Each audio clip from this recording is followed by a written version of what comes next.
It's a lot of the same tools, but Blood Baron of Vizkopa, if that gets into play, very challenging for Mono Black Devotion to beat. Yeah. Fortunately, though, Michael Braverman, he's running the black-white mid-range build. This is similar to the one that Ben Friedman made the finals of at the last Invitational. There are no Blood Barons in the 75, just playing it for Obsidat Ghost Council. And we had Brian Brondewin on camera last round playing black-white mid-range as well. He had Blood Baron in his sideboard, no copies in the main deck. All right, well, with that, we are underway. Rill's going to start out.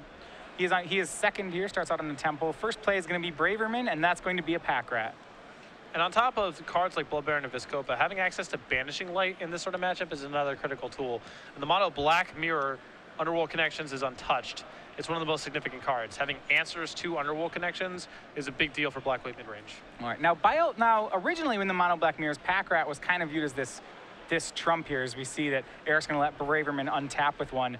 But if Braverman wants to start Pack Ratting, he does have to be careful here because of Bioblade. Is that right? For sure. I mean, these Black Devotion lists, they're all over the place with their Bioblade count. Some play 0, some play 2. Eric's all the way up to 3. He has more than most copies do. It is a bit suspicious for this deck to not have a Thoughtseize or Pack Rat or removal spell, so I think Braverman's probably going to be really cautious about moving in on this Pack Rat. It feels like Eric's trying to induce him to use it, so we'll see how this proceeds.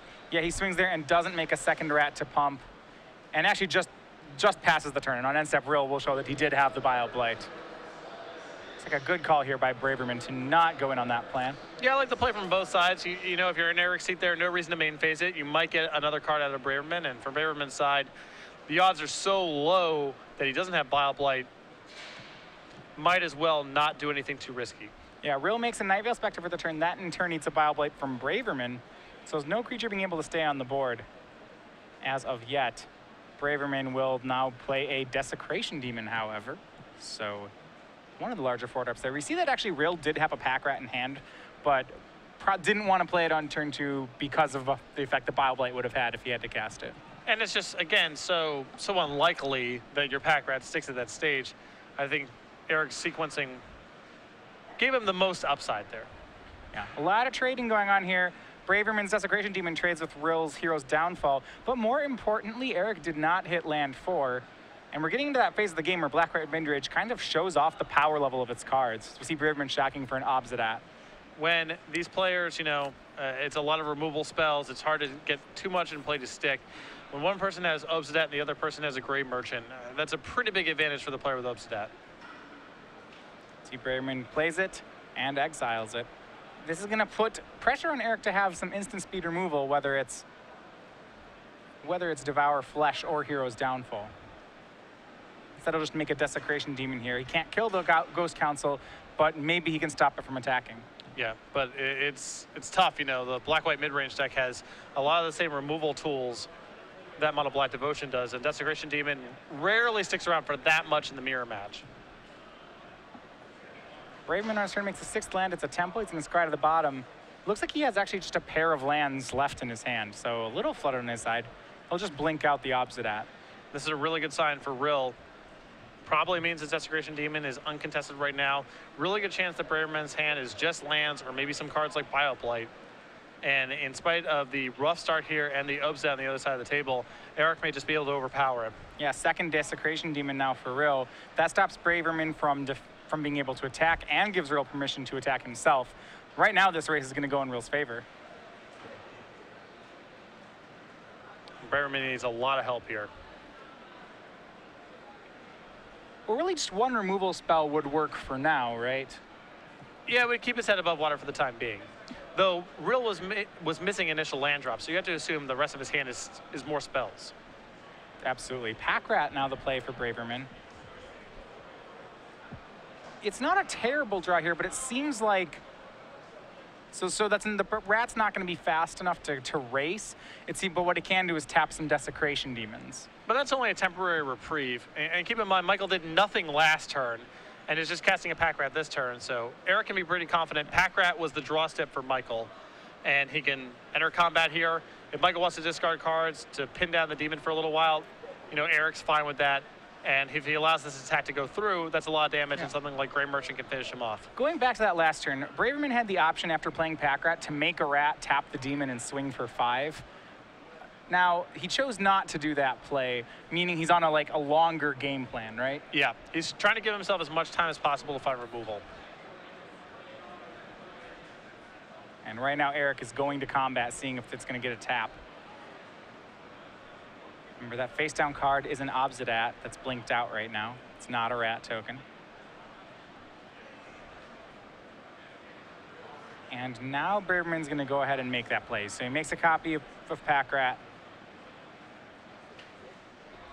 And he has to think whether or not he can take these 2 hits. If Rill has a Gray Merchant, he's just dead if he takes it. And because Eric was missing land drops, I think he can be pretty confident that something going on is going on in Eric's hand. It's very likely he has Gray Merchant in his hand at this moment.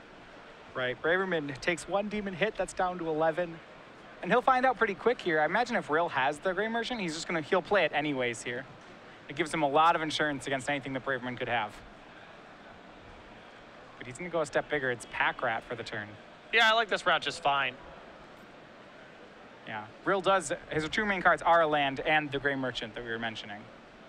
Yeah, it's essentially free for him to just, make a rat at the end here of Michael's turn. That's another thing that induces some amount of action. And then the Gray Merchant's a big insurance policy. Draw there for Braverman was a second Obsidat. I don't think that's going to do it. Braverman will have to make a lot of sacrifices here to stop lethal from coming. Remember, that Gray Merchant is set. If Rill on end step makes a Pack Rat and then casts Gray Merchant, right now it's set to drain for 8. So Braverman at a virtual 5 life. And Braverman's going to go ahead and swing the team. The 1 Pack Rat and Obsidat. I believe this gives Rill a guaranteed counter swing for lethal. Yeah, in fact, something that Eric can consider doing here is making a rat and double blocking Michael's rat. Because all that Eric really wants to do in this spot is force out as much of Michael's hand as possible. That way he knows the coast is clear the next turn. I guess there is some risk there that he makes 2 rats. He could just take everything. Yeah, he could. He has a lot of different options here. It's just about what are the unlikely cards that he wants to play around in this spot. Right. It doesn't seem likely to me that Braverman could kill him here if he just took it all. He can also just chump block the Obsidat and then make a token before damage. He could block 1 and 1, again, just trying to force some of the rats out of some of the cards out of Michael's hands just to make sure that the coast is clear. A lot of different routes. Yeah, I don't think he has to be overly concerned with his life total because he has that Gray Merchant in hand. So, like I said, I wouldn't be surprised to see him just take all the damage. He only has to be concerned about getting randomly killed himself. So even though it's extremely unlikely, he may play around Gray Merchant out of Michael's deck because it's one of the few cards that could conceivably kill him from this spot. Yeah, right now, if he had a Gray Merchant, Michael would have a devotion of 5. So Rill probably wants to stay above that number. Yeah. But these are all kind of corner case. This is all corner case stuff. Block 1 to 1. Braverman will start by making 1 Pack Rat. See if Rill will do the same. It seems, again, free, and if you get Michael to tap down the rest of his mana here, I'm sure Rill is pretty happy with this. And Rill will make a 2nd rat. That puts a 3rd rat in for Braverman. That's Braverman's entire hand is now gone. But he does get to eat Rill's Pack Rat. I mean, it is 3-3, he does have 3 3s. All of his rats survive. He can pin down the Desecration Demon with his rats. Michael is still drawing to Elspeth in this scenario. He has set this up.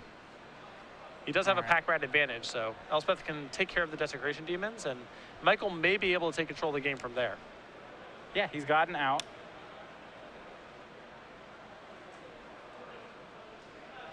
Now, does Michael respect the possibility here of a Gray Merchant? Now, I think that's one thing. If you go back, if Rill had taken all the damage, I was thinking whether or not this would be a lethal turn then. Well, Michael still has the option of just making rats. Yeah, well, he can make rats, but then he has to sack 2 rats to the demons. Yeah. So he's gonna go ahead and tap the 7/7 demon. We'll see if he chooses to make another sacrifice. So this 6/6 demon, the way the board is set up, is a lethal attack. It's coming across for 6, then knocks Michael down to 7, and Eric's devotion count is exactly 7 here, if this Gray Merchant enters play. Yeah, and he's gonna take that, and Gray Merchant will seal it. Rill showing that he has the Gray Merchant. And that is for a devotion of 7. So game 1 goes to Eric Rill, hitting for exactly 7. I mean, Michael did a really good job of getting the game to his point where he at least had a draw to get himself back into it, but it was not to be. And Michael draws the top card. It's Caves of Koilos.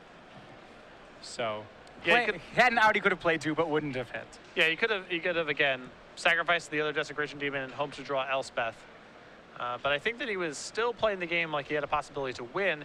And the way that Michael plays it there, if there's no Grey Merchant in Eric's hand, then suddenly he draws, let's say, Hero's Downfall at the top, and he still may be able to race. Yeah, well, there's a tough situation there because if he does that, like it would have to be Elspeth, because then Eric has Pack Rats and Michael doesn't anymore because of all the sacrifices he had to make. It's still a really rough situation for him. But Michael has his Obstet that's still triggering it in and out in the world where, you know, he rips a removal spell that can handle Desecration Demon. So there's a lot of different cards that Michael can try to play for there.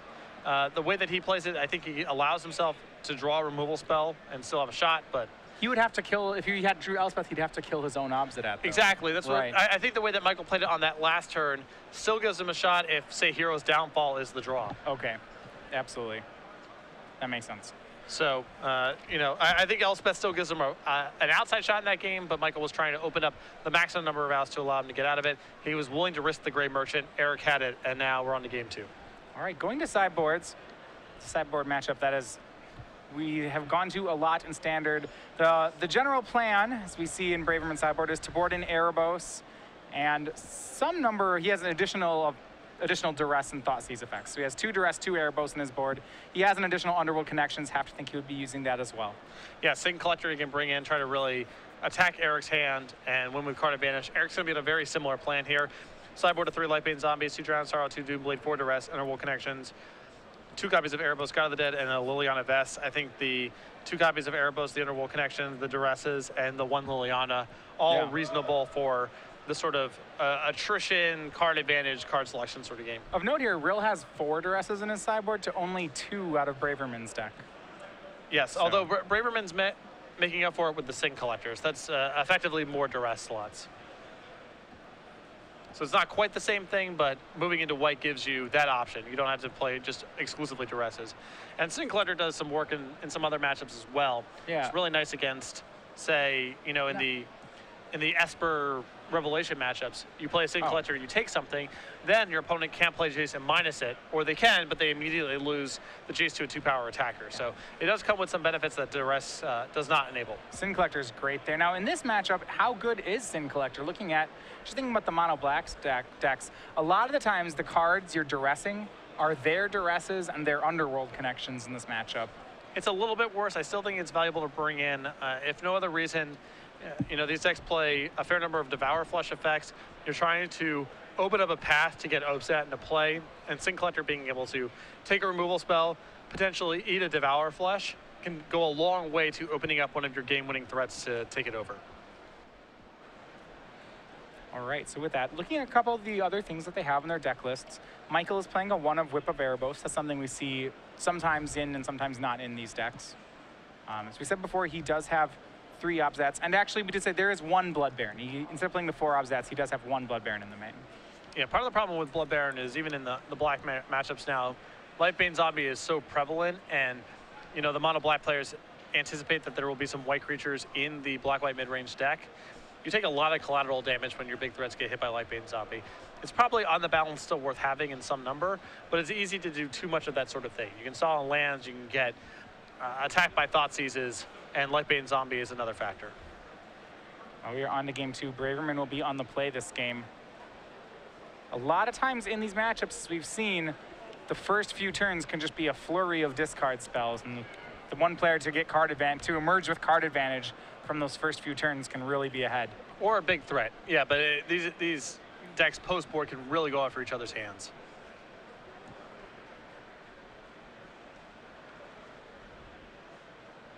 Because of that, it often makes sense to be keeping land-heavy, action-light hands because your hand's just going to get attacked anyway. Yeah, we see Rill's hand. He's getting Thoughtseized. Is 4 lands, Night Veil, Demon, and Underworld Connections. I think in this matchup, generally speaking, you're going to want to go after the sources of card advantage. They're the most dangerous thing. Right, so Underworld Connections usually the target here because the other ones are easier to, Night Veil Spectre is easier to deal with. You can hit it with some of your other kill spells. The beauty of Thoughtseize is he can take the one that he can't otherwise answer. It's possible he doesn't have an answer in hand to Desecration Demon, needs to be worried about that. Or that he's, if he's taking Night Veil Spectre, that to me indicates that he's planning on playing a Pack Rat game. It's the best card in Eric's hand, assuming that you're trying to get Pack Rat online. Yeah. You don't care that much about connections, you don't care that much about Demon, but Night Veil may allow him to keep pace. Well, drawing a Scryland here from Eric. Right now, the connections, while really good in this matchup, is a little off curve. You know, it's your 4-drop along with the Desecration Demon. It's going to pass back. And as you said here, Braverman does have a turn 2 Pack Rat. And not too surprised here. He knows the coast is clear. And the Night Veil gives Eric the maximum opportunities to, you know, find an answer, potentially race. If this Pack Rat goes unchecked, then Underworld Connection is going to be way too slow for this game. Well, once the Pack Rat hits 4, that's usually the game, right? It's very hard to get out from under that. It's one of those things where before it gets to 4, you can Bioblade it. After it gets to 4, then Elspeth can be an answer if you're playing the black-white build, but if you're on the mono-black side of it, basically coast is clear. Yeah, and Michael Braverman wasting no time. He's going to go right in there, Pack Rat, and he makes a copy, discarding Elspeth. And he's going to see, he swings in for 2. There is currently no Bioblight in Eric's hand. And he'll play a replacement Night Veil Spectre that he drew here. Eric, remember he has 1 of each temple in his hand, was fortunate enough to draw the black-white temple this game. Yeah, pretty fortunate. Yeah, in his deck, 1 of each his deck, yeah. With his Night Veil. So I mean, he's 1 in 4. It's not, you know, he's got a pretty good chance. Michael's going to scry here. We see Obsidat and Devour Flesh hiding out in his hand, but at this point, they may all just be Pack Rats. I mean, there's still some risk in allowing Eric to go crazy with the Night Veil Spectre here. The problem is that Michael really wants to rush to get these rats to be a 4/4 as fast as possible, so he doesn't have to worry about Bioblade anymore. But it's also a big risk for him to take these Night Veil Spectre hits, especially with Eric having a white source of mana in play. Well, Braverman, you see here, used his temple and he left a card on top. To me, that says he's planning on getting Night Veiled next turn. Because, you know, he's pretty hesitant about keeping it there. But sometimes you can do that in this matchup. You can intentionally give your opponent, you know, a swamp or something that doesn't answer what you're doing. Yeah. So you can go ahead and make a rat that puts Eric Rill down to 12. 1 more rat should do it if Eric can't answer here. And draw there for Eric. It's a spell. See if it's a Bioblight. But if he does answer, he's got a commanding advantage in this game. Absolutely. Bioblade is huge. Swings for 2. Knocks Braverman down to 14. We'll see the card that Braverman decided to give Rill. It was a Caves of Koilos. I mean, a second white mana could potentially allow Eric to find an Elspeth on the top of Michael's deck. Yeah, but if things are going according to plan to Michael, there's just not very many turns left in this game, right? Right, that's the thing. I mean, Eric would have to throw out a lot of chump blockers or use a lot of removals to get to that stage. And so far, what's happened in this game indicates that Eric does not have a lot of removal spells, if he has any at all. Yeah, we know about more lands and an Underworld Connections and a Demon. So Eric can make a Desecration Demon to not die. And that's what he'll go ahead and do. Which means he is dead to a Mutavault at this right now. Yep, Mutavault is lethal. As is another, just a creature, a Pack Rat would do it. Let's see if Braverman hits. Either way, he's in a great spot. But all Eric wants to do is get out of this turn with the opportunity to still draw a Bioblight. Well, if you're Braverman, you just make a Pack Rat here to stop that out then, right? You can make a Pack Rat and say go, but at that point, you're probably committed to allowing the Desecration Demon to just hit you. You don't want to sacrifice and open up Bioblade again if that's the whole point of all of this. And at that point, Grey Merchant becomes a concern. I mean, this hit drops Michael down from 14 to 6, hypothetically, and then Grey Merchant's lethal. So I don't think that plays on the table. Michael may have to risk this Bioblade for at least 1 more turn. I do not think he can afford to take this Desecration Demon hit. Well, how does he not take it? He has to sacrifice Yeah, to it? exactly. Or use a removal spell or something, but... Well, his only removal spell is Devour Flesh. And I want to say that Michael has a plan here, right? Because these were cards that... Eric's only played cards that were basically in his opener. So it's not like this Desecration Demon on turn 4 is a surprise. Right. Michael goes down to 12 here for Godless Shrine. Looks like he's going to go for the Obsidat Ghost Council in his hand, or for Pack Rat plus Devour Flesh. But Pack Rat Devour doesn't seem particularly great right now. I mean, he's still... Well, at that point, the Rats are 4/4s, but he's still in that world, has to take the Desecration Demon hit for all this line of play to be logical. If the point is to try to beat Bile Blight, then he has to take a big hit, and Great Merchant suddenly matters a lot. So he may be better served just saying, all right, Eric, you get one more draw step at Bile Blight, and so make if you a rat don't find swing it, the team. yeah. Well, if you make a rat, you can't even, that's what I'm saying, it costs 2 rats if you want to keep doing damage. Yeah. And I don't think he can afford to pay 2 rats. And he doesn't have lethal anymore. It's like he can either attack in here, or he can tap the demon, but he can't do both. Right.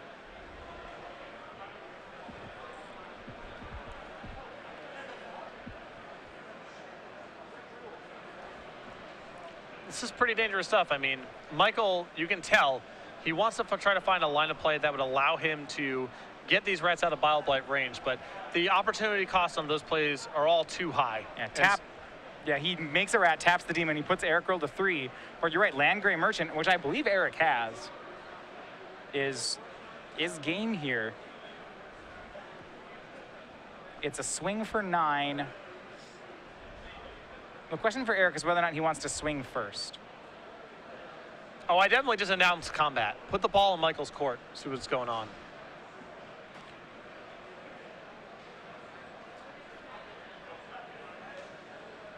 If you're Michael, if you don't tap here, you're conceding to, you're allowing Grey Merchant to beat you, which may not be wrong. I mean, he can still Devour Flesh inside of combat here and not lose the game to a Grey Merchant, even if it happens post-combat. He would go to 1. Right, Rill would sacrifice the Night Veil. In theory, yeah. And then you have 3 4/4s attacking next turn. So even if Eric generates a Grey Merchant post-combat, it's not enough. All right. But if you're Braverman, you need to make Eric sacrifice before damage. Otherwise, he can go ahead and sacrifice the demon post-damage, and then he does have enough damage. Yeah, it needs to be inside of combat. Yep. You can't like wait and do the Devour Flesh in response to Grey Merchant. Right. Eric's going to swing the team, and if you're Michael, oh, he's going to take it. Then he should be dead. Yeah, I mean, this is just... And there you have it. Eric Rill, 2-0 is going to win here. Yeah, Michael can't even Devour Flesh himself in response to get out of this turn. No, he gains 3, goes to 6, but that Grey Merchant's for 7. Yeah, this is lethal. So if he Devour Flesh is in combat there, Rill goes to 9. I mean, it's not a good spot. I'm not sure he still wins because Rill can sacrifice, he can sacrifice Night Veil, go to 6. Then Grey Merchant still drains for 4 more, and Eric's up to 10. And Michael doesn't have a lethal attack next turn either. But he might have lethal the subsequent turn. I mean, it's... He'd have to draw something. Yeah. And that Devour, he's going to cast Devour Flesh targeting Eric, and that's still not enough. And there you have it. Pretty impressive stuff there. I mean, that's a really complicated game from Michael's side. Absolutely. Yeah, it's interesting because it's kind of like one of those you made your own bed situations, right? He thought seized Eric, and he kind of thought seized and decided to go on the Pack Rat plan. Yeah. And then the Pack Rat turned out to not be good enough there. Although it felt like, it felt like the tools were there for him to race it. I mean, he had to, he played a dual land untapped that turn. Elected not to sacrifice to the Desecration Demon. He played an untapped dual land and then didn't tap out on mana. Yeah, it's a very, very odd sequence of plays there. I have a feeling, I don't know for sure, but I have a feeling where Michael played the Godless Shrine untapped, having a line in play in mind, thought better of it, and then what ended up happening on the last turn ended up happening. Yeah, I mean, so let's say he somehow gets that. I mean, I don't know if he wins with the other route. I think one of the things is when you're pack riding your opponent, to win the race when you're pack riding in mono black, sometimes you do need the help of a Mutavault or two. Yeah. You know, and Braverman did, like, if one of his